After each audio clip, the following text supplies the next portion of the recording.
Welcome, everyone, and thank you for joining us for our second winter virtual learning experience. My name is Tasha Burke-Peart, and I'm with the Department of Educational Technology with the School District of Palm Beach County. And thank you guys for joining us today. We're really excited. We have Loggerhead Marinelife Center here with us today. Before we get started, I just want to go over a couple of housekeeping things. This session is being recorded, so if you have some peers who weren't able to attend today, they can watch this recording using the same link that you did. If you like what you see, subscribe down below and like this video. We have the chat, which is enabled, so go ahead and use the chat, and we are actually looking forward to your students asking us questions, so please feel free to put them in the chat. We do have a couple of moderators there, and you'll notice them because they have a wrench by their name. And then we'd love to know where you're coming from, so go ahead and put that in the chat right now. Let us know what school you are joining from. And follow us on Twitter using the hashtag ETPBCPD and at EdTechPBC. So without further ado, I want to go ahead and introduce Anna, who is here from Loggerhead Marinelife Center. Hi, Anna. How are you? And take it away. I'm good. Thank you. Thank you for that introduction. So, hi, everyone. I hope you are having a great day so far. We are here from Loggerhead Marinelife Center, located in Juno Beach. I have the awesome ocean right behind me, and we are going to be talking about sea turtle nesting today. We will learn all the steps that go into this process, and we will also be getting to know some of the patients that we have in our sea turtle hospital right now. All right, to start off, I'm going to talk about the sea turtles that are live in the ocean worldwide. So over here, I have this picture.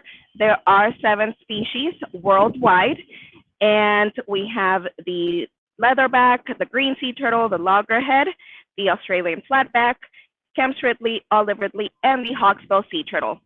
So we are here in Florida, and lucky for us, out of those 7 species, we see 5 that swim around our Florida waters. So again, the leatherback, the green, the loggerhead, the Kemp's ridley, and the hawksbill sea turtle are the ones that swim around Florida. And out of those 5, 3 are the ones that come here to our beaches to nest. And nesting season in this part of Florida is from March 1st all the way to October 31st. So right now this year, we're pretty much done. Just in our 9.5-mile stretch of beach that our research department monitors, this year we had over 18,000 nests. And the 3 species that nest here in Florida are the leatherback, the loggerhead, and the green sea turtle. So now I'm going to be explaining the process or the steps that go into this nesting process. So this is a 7-step process, and it starts with the arrival of the sea turtle. They have to emerge from the ocean and make their way to the beach. If you've heard that sea turtles come back to the same general area where they hatched from, that is true. They have magnetite crystals in their brain. So this acts sort of like an internal GPS, and that's how they're able to navigate the magnetic field of the Earth, and they know where to come back. So over here we have a picture. They usually come at night. So this is why we have this like flatter of them making their way from the ocean to the beach. So once they make their way, they find their spot that they are going to select for that specific nest, they start what's called body pitting. So they turn their bodies from side to side to create that body pit on that sandy beach. After they've done this body pitting, they start using their back flippers to dig the nest. So I'm going to show you over here, we have a replica of a sea turtle flipper. If you can see, this is what the internal structure looks like. This is a replica of a front flipper, but their back flippers also have these phalanges. So kind of like us, we have our 5 fingers. This is what allows them to be really dexterous, so they can sort of make this scooping motion and start scooping that sand with their back flippers. So they dig a hole as long as they're back flippers. For the sea turtles that we get here, they're going to be around 2 to 3 feet deep. The leatherback and the green sea turtles have longer flippers, but the loggerheads are usually around 2 feet in depth. After they're done digging that hole, that nest, they start depositing the eggs. So this is the laying of the eggs, what it looks like. And each nest will have between 80 to 120 eggs in total. Once they finished laying the eggs, they start using those back flippers again, start scooping that sand to cover that nest again.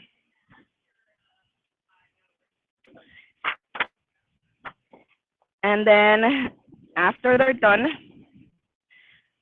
covering that nest, they start using, this time they use their front flippers, so kind of like this one again, but this time they start flipping sand all over, and this is called camouflaging of the nest. So they're trying to hide it from predators this way. And then once they're done camouflaging, they return back to the ocean. So during that specific season, each sea turtle will lay between 3 to 7 nests. So she will do this process several times that year. All right, so I mentioned about our research department. They monitor 9.5-mile stretch of beach, and you might see during the summer this little thing over here that says "Do not disturb sea turtle nest," right? And you might see several. Like I said, this year we had over 18,000 nests. We do not physically mark all of the nests because then there would be no space for us to be on the beach and enjoy. However, sea turtles are federally protected. They are all threatened species, so we do not want to disturb any of the nests. There are some pretty hefty violations, so if we do, we can get in trouble because of this. So make sure if you see this, we're not going to be disturbing. And I'll explain some things that we can do to protect sea turtle nest, hatchlings, and sea turtle moms that are coming to lay their eggs to our beaches. So remember I told you that sea turtles come mostly during the night. So one thing that we do to protect them is creating, or we have some ordinances to use red or amber tone lighting. So sea turtles are guided by the brightest light in the horizon, which we want it to be the moon and the starlight. However, if we do have artificial lighting, they can become disoriented. Not only the sea turtle moms, but the hatchlings after they emerge. So over here we have a picture of some beachfront properties that have that red or amber tone light. And the reason why we have this is that we can still see as humans. However, it doesn't disturb them because red light is the first one to disappear in the water. So I know that this kind of looks like a fun activity to do at the beach at night, but this is something that we do not want to be doing because, again, if it can become distracting for sea turtles and they can become disoriented. So we do not allow any fire to go on during nesting season here in Palm Beach County. All right. So now I'm going to explain what a sea turtle nest looks like. And here we have a picture of a model. So it has this teardrop shape. Remember, the sea turtle has dug as far as they can reach with their back flippers, and they lay between, 80 to 120 eggs. So these eggs will incubate for around 2 months, and then they will emerge typically at night or early in the morning.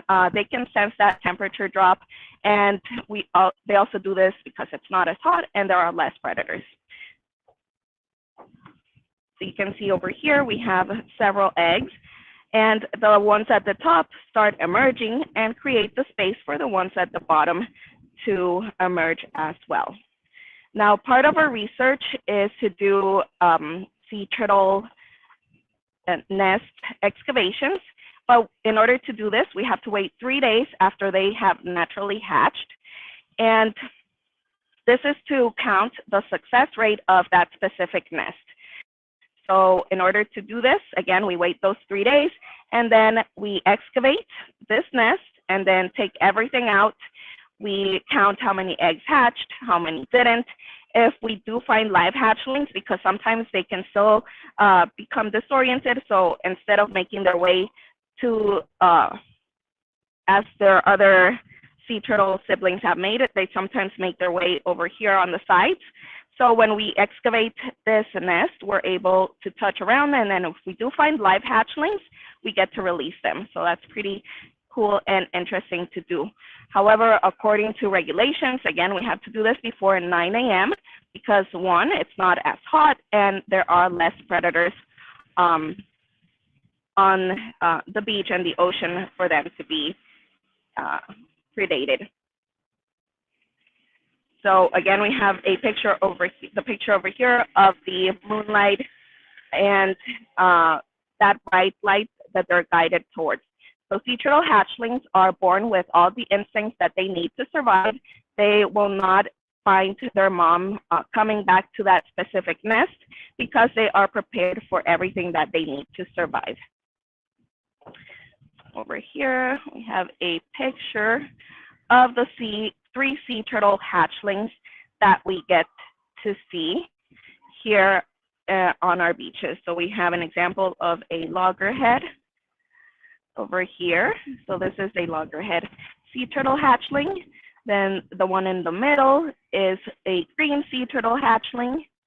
And then the one over here is an example or a picture of a leatherback hatchling. So these are the three species that we get to see and that we monitor and we excavate those nests from. So you might think, how do researchers know where that specific nest is if the sea turtle mom camouflages that nest, right? Well, sea turtles leave tracks when they make their way to select that specific spot. So each sea turtle has a unique track, and this is how they are able to identify that species. And then they can follow, and they're really well trained to locate where the nest is. So I'm gonna get these closer to the camera so you're able to see those sea turtle tracks.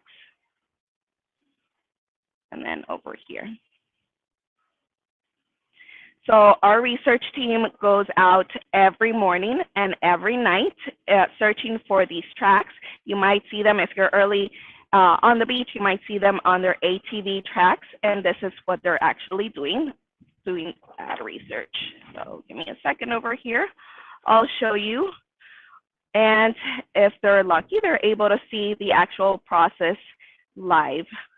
So over here we have a leatherback sea turtle nesting, and we have one of our ATV tracks. So our researcher was able to take that picture while while they were doing that survey. All right, so I'll show you some pictures of what our nesting technicians do during the night. So they are searching for some of the sea turtle moms to, one, measure them, like you can see in this picture. They also take some weight information. They take some blood samples and tissue samples, and they are able to do this according to permit as well. So it's only researchers that are able to get this close to nesting sea turtles or sea turtles in general.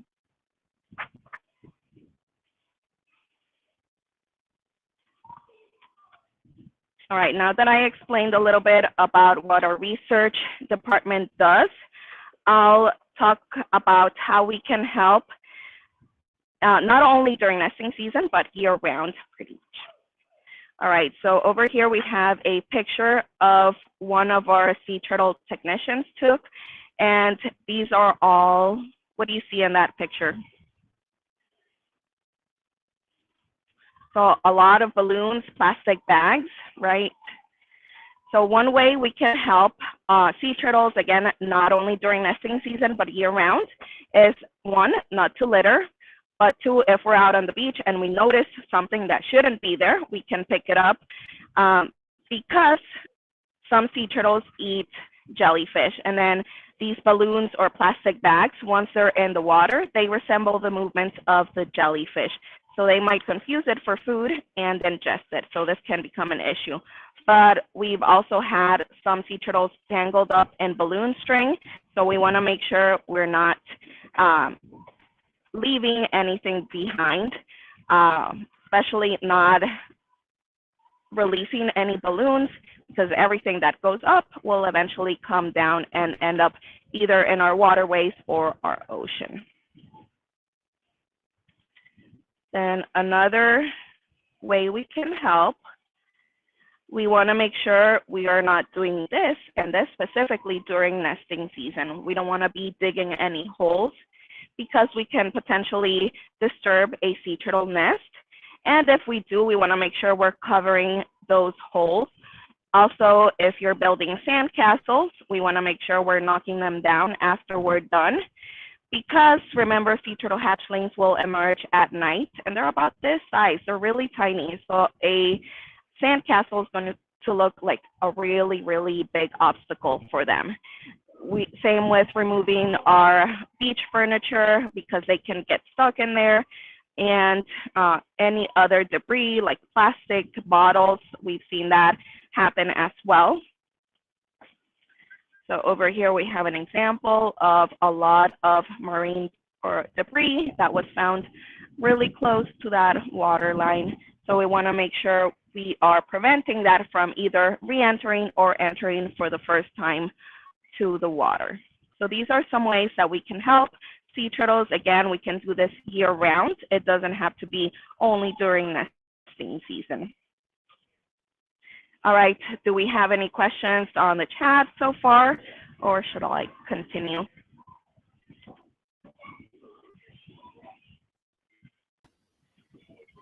So I just want to remind everybody who's watching our live stream today, if you have any questions, if your students have any questions, please put them in the chat. So Anna, when is nesting season? Yeah, nesting season in this part of Florida, it can vary from place to place, but here it's from March 1st to October 31st. And this is just a range. Again, nature doesn't have a calendar like we do, so it could be a little bit before or a little bit after those dates. And I actually have a question because you talked about the researchers and how they go out every morning and every night. For those of us listening in, how do you become a researcher? Yeah, that's a really good question.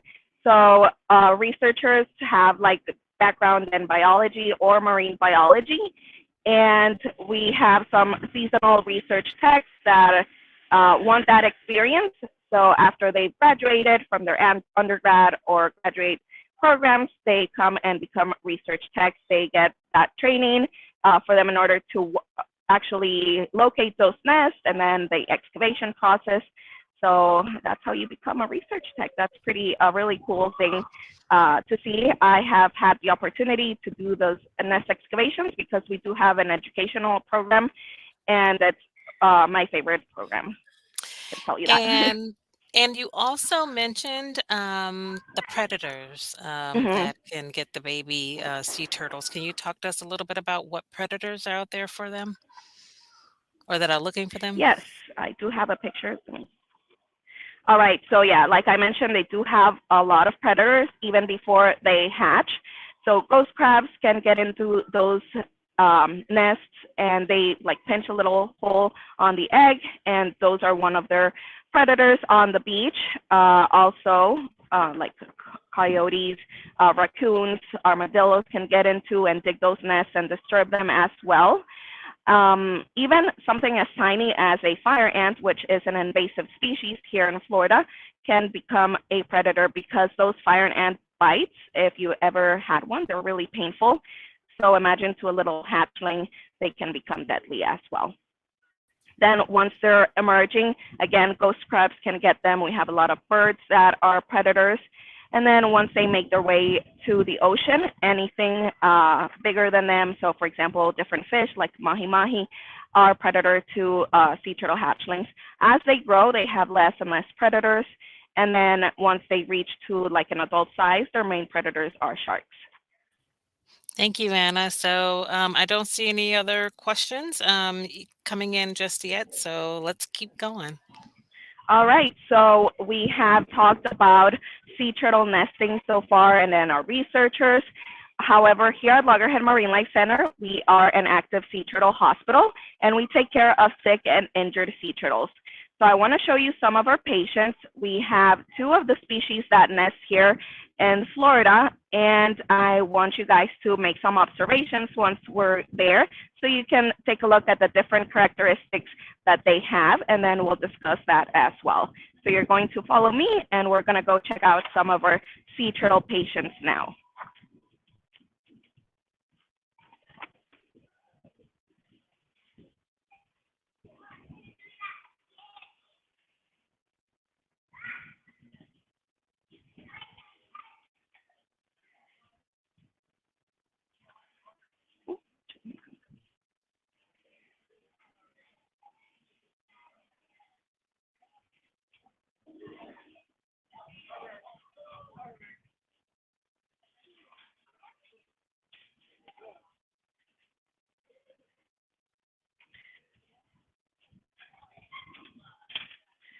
All right, so the first patient that we're going to see is Squirtle. This is a juvenile green sea turtle. So I want you to make some observations on those physical characteristics so you can tell them apart from the other sea turtles that I'm going to show you. So Squirtle came in with gas accumulation, so he had a little bit of an issue with buoyancy. But as you can see right now, he's doing much better and he is able to dive. I know he's kind of hiding. Maybe we can see it through the little window over here. And now he's able to dive all the way down. So this is what we want our sea turtles because they need to dive in order to, one, get their food sources, also hide and rest. And Squirtle is almost ready for release. We're just waiting on some final authorizations from the state agency, which is FWC. You might have been able to see when it was swimming, the flipper tags. Those are like metal, kind of like earrings on the flippers. These have a unique code, so like letters and numbers that are specific to this turtle in case we either encounter it or maybe another researcher encounters it. They can get that information and also input into that database.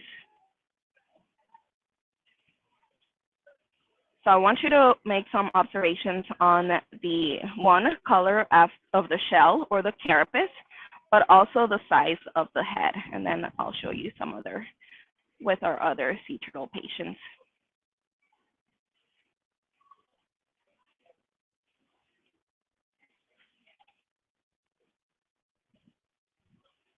So Squirtle's not being so active right now, but we're going to check out the other species that nest here in Florida, the loggerhead sea turtle. Now, we won't see any leatherbacks because we do not treat them here in our hospital because they are so big. They can get anywhere between 6 to 9 feet and weigh between 800 up to 1,500 pounds. So they are just really big. They don't do well in captivity, so we won't see that. But we will see some loggerhead sea turtles.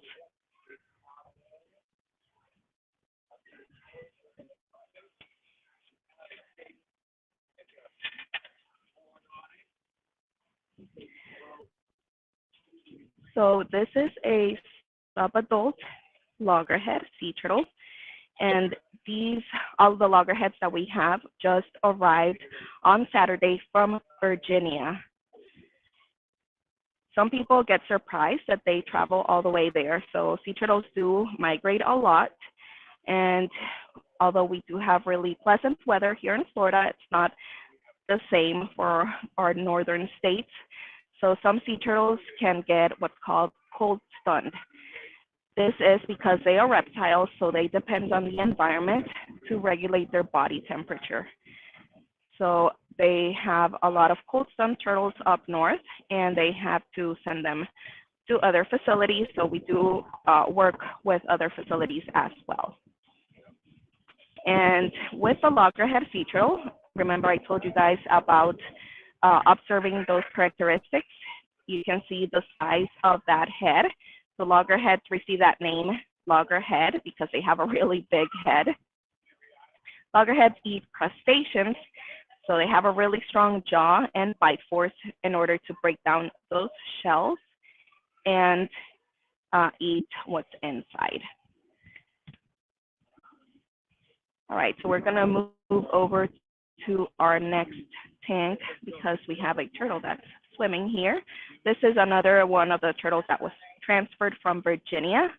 Again, it's a loggerhead, so you can see that big head in comparison to the small head of green sea turtles.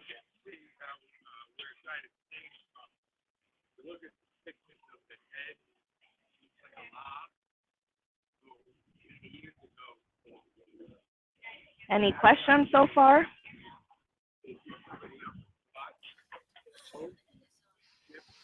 And again, I just want to remind you, if your students have any questions about these wonderful sea turtles that we're looking at in the Sea Turtle Hospital, please, please let us know. Yes,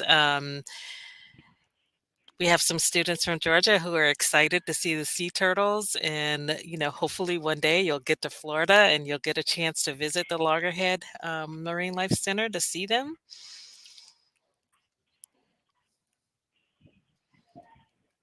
And I don't see any other questions here right now, so we can keep Yeah, so what taking a you're look at seeing them. inside the tank, yeah, so what we're seeing inside this tank, it's called an enrichment device. So you saw, I think with the other sea turtle was kind of hiding in there or was starting to hide its head. This is just something that we add to our tanks for them to have something to do and also kind of hide as well. You'll notice some different enrichment devices on the other sea turtle tanks.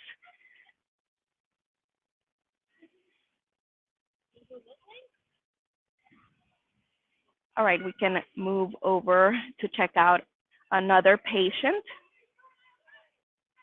So you can see this one is kind of hiding in there and resting.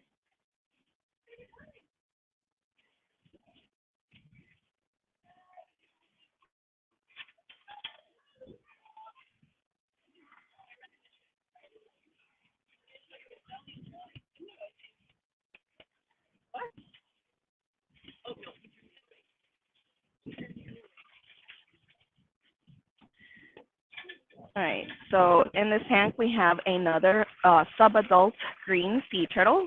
So we have subadult green sea turtle and subadult loggerheads, and then the others are juvenile green sea turtles. And I mentioned these terms because it's really hard for us to tell the exact age of a sea turtle, so they get classified according to the size of their shell. And this one here is Romeo. And Romeo, again, came with some buoyancy issues. So when it first got here, it was pretty much floating, not able to dive. But as you can see, he's really active right now, and he also is almost ready to be released.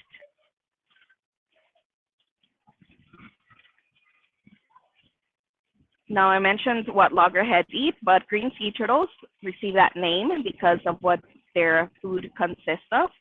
They eat mainly seagrass once they reach their adult size, so that turns their inside tissues into a greenish color. And before they get into that stage, they're omnivores, so they eat a little bit of everything. Oh, and we'll actually get to see feeding of Romeo. So this is something that's pretty cool.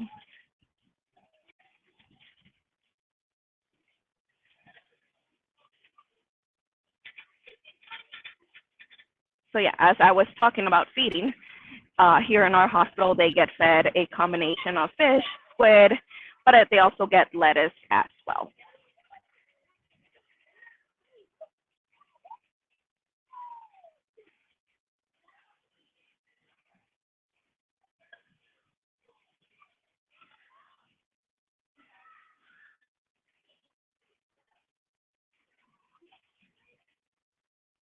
So right now he's getting some small fish uh,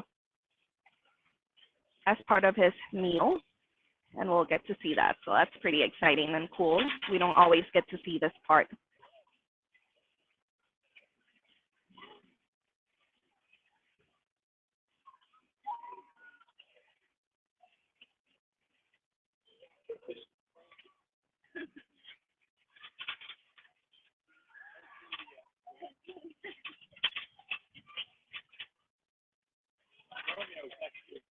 And yeah, if you have any questions, please type them on the chat. We'll have time for questions after as well. Yeah, we actually do have a couple of questions. Yes. Romeo looks pretty active there.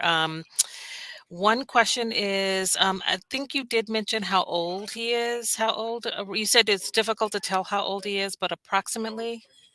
Yeah, it's really hard to tell. So we just classify them according to their size. We just know it's a subadult. Um, So, okay. so it still has some growing to do, but I can't give you an exact number. All right. And then how much do they eat on average? So that's a really good question. It depends on their like body weight. So vets and animal care team determine that amount. I know some days are a bit of light feeding, and sometimes they're just not hungry. So even though they get offered food, they just don't eat as much.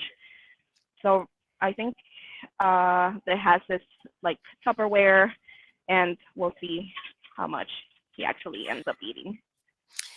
And then, and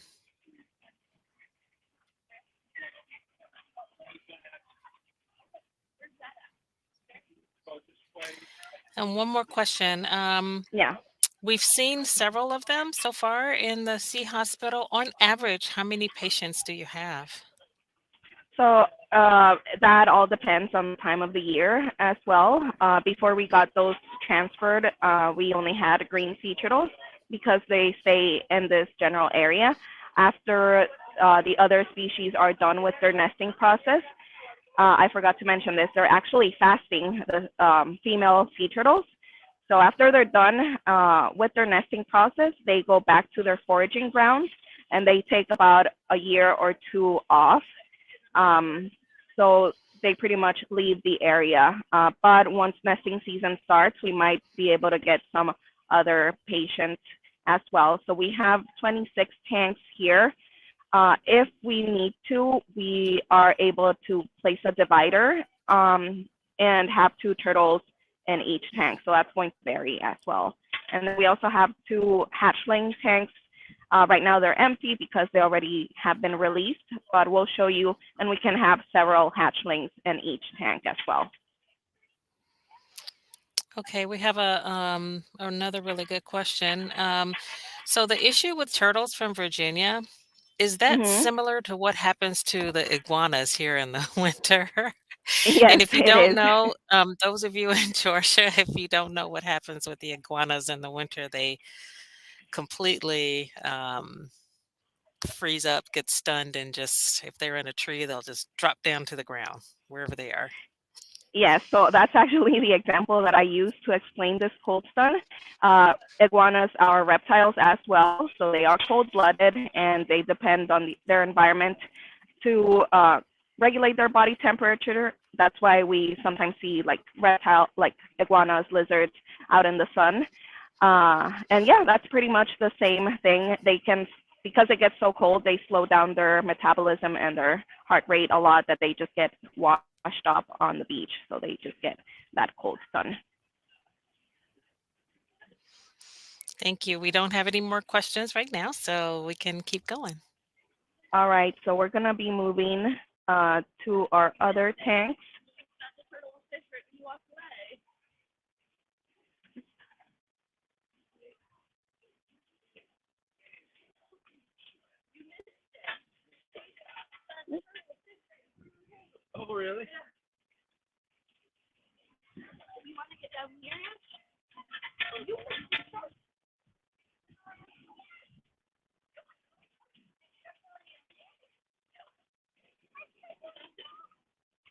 So just so you know, again, these are empty, but these are our two hatchling tanks, and we can have several hatchlings at a time.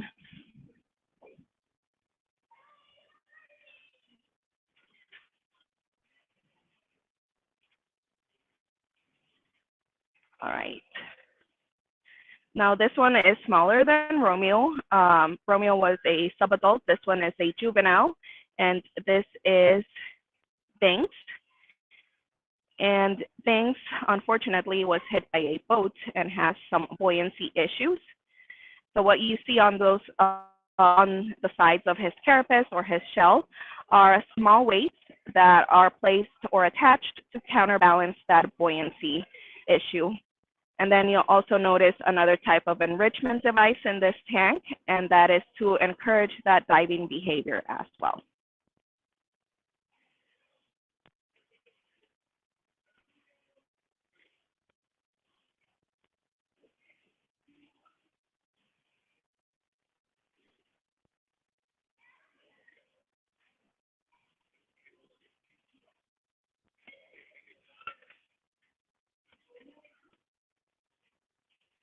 And then we have two more patients for you to see, and then we'll have time if we have any other questions from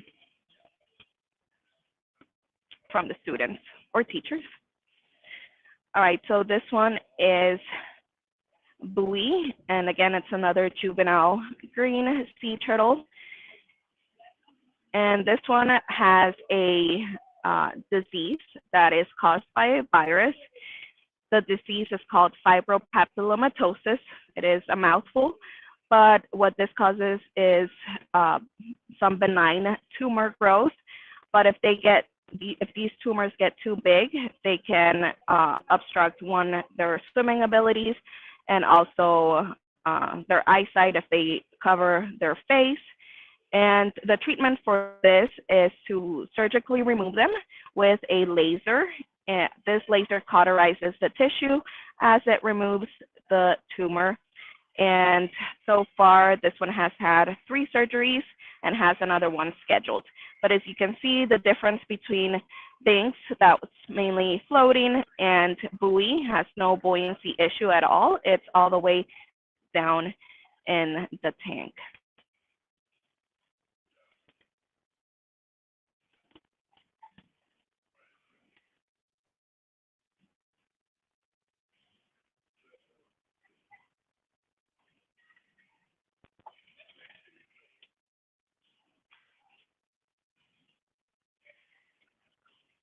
All right, so we're gonna go see our smallest patient, and his name is actually Smalls. It's still classified as juvenile, but you'll notice that difference in size.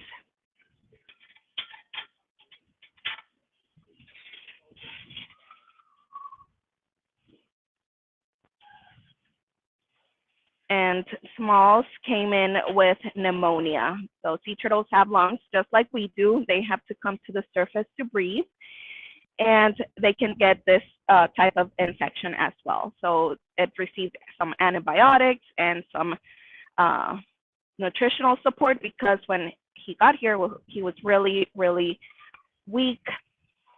It was actually in the hatchling tank at first and then transferred to this bigger tank.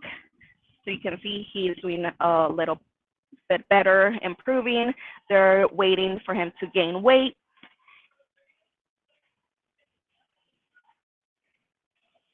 But Smalls has no external injuries at all. It was all internally.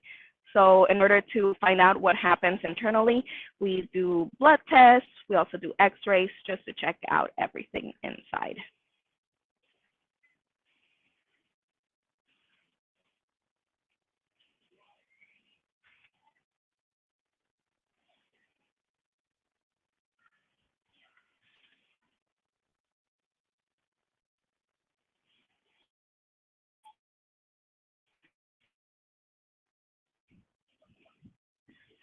Again, you can see this one has no issue with buoyancy. It's all the way down, and they really love hanging around this specific spot.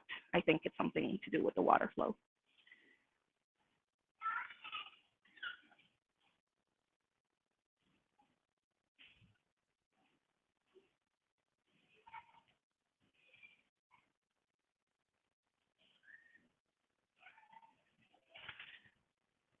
Do we have any other questions from our students or teachers?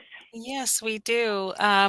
If you, and I know you told us this before because we had a chance to see, I believe it was Romeo, get fed, but Yeah. what do the turtles eat? Yeah, so it depends on the species, and green sea turtles get lettuce, but they also get a fish, squid, and shrimp. Loggerheads get fish, squid, again, shrimp. Sometimes they get crabs and lobsters. That's part of their natural diet as well. And where do the majority of the patients come from?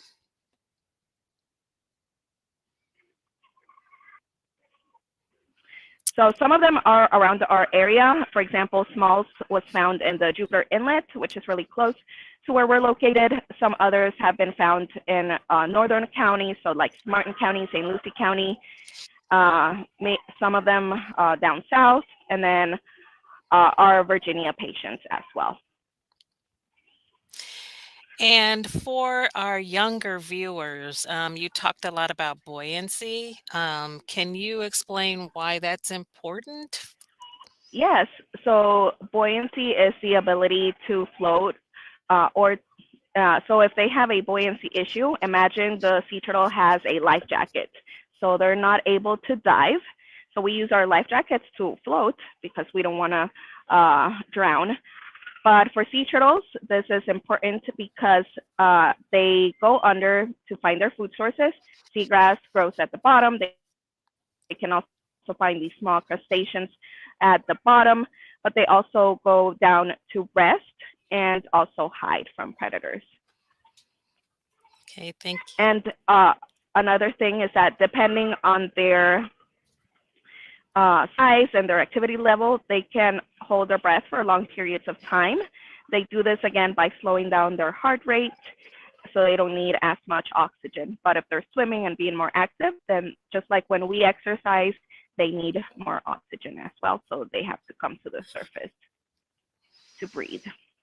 So we have a couple of additional questions. Yes.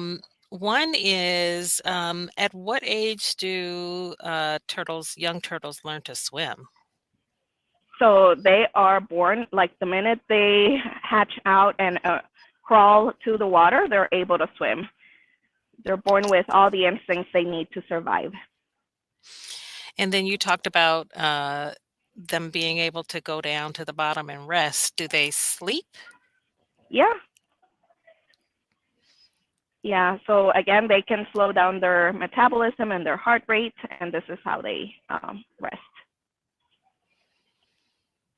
Anna, this is like fascinating, and you guys have been coming up with some really, really great questions to learn about sea turtles and how important it is for us to do our part to protect the sea turtles. Yeah.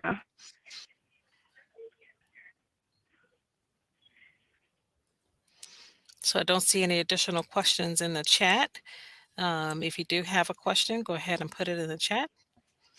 Yeah. So one way that we can all help sea turtles and all marine life in general is educating others. So whatever you learn today, you can share it with your friends, with your family members. Even if we're not living near the ocean, we can still do cleanups because a lot of this trash ends up in waterways, which eventually will lead up to the ocean. So even if we're not near a coastal city, we can still do our part to protect the ocean and the animals that live in there as well. Thank you, Anna. We really, really, really appreciate looking at the sea turtles and learning all the wonderful information about how we can protect sea turtles. So, for those of our visitors who are not from Florida, just remember if you come to Florida and you visit the beach, make sure that you help contribute to keeping our beaches clean, picking up trash, taking your litter. And even those of us who are here, just remembering to not dig holes and leave any debris because we want these wonderful creatures to live and be happy. Um, excuse me, had a little choke there. To live and be happy. Is there anything else you wanted to share with us, Anna, before we wrap it up? Well, I just wanted to thank you all for joining, coming here and learning about sea turtles with me. If you're ever around the area, please come by and visit us. Then you can see our patients live. So just to thank you again, and hope you have a great holiday time and a nice winter break. Thank you, Anna. And yeah, I am looking forward to visiting and seeing all those wonderful turtles that you guys are doing such a wonderful job taking care of. So, thank you all for joining us. Again, this live stream, if you have peers that wanted to see it and they weren't able to join in, it is being recorded. You'll find it on our YouTube channel. As well as the one we did yesterday, which was awesome at the Great Smoky Mountains. So we had a lot of wonderful footage from the Great Smoky Mountains. And then later today, we have one additional live stream at 1 o'clock, and we'll be from the Manatee Lagoon. So hopefully we'll be able to see some manatees there. So thank you guys very much for joining us with these virtual learning experiences. And so for our school district of Palm Beach County teachers, we just want to let you know of a couple of upcoming PD opportunities. On January 3rd, we have our partners from Adobe coming to do a wonderful Adobe Creative Institute.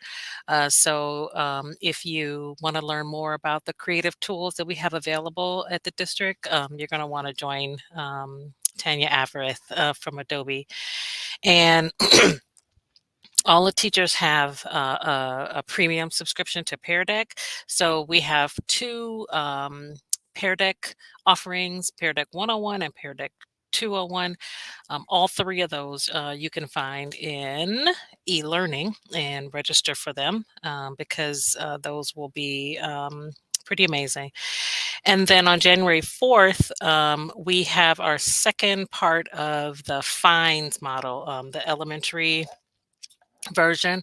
So if you are interested in how you can help your students develop their research skills at the elementary level, you're going to want to attend this because the FINDS model, which is created by the Florida Department of Education, is a great way to chunk the research process.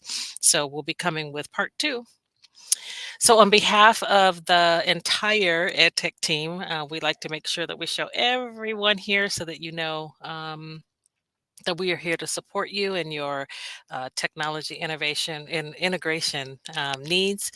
We'd like to thank you for joining us today and have a good day.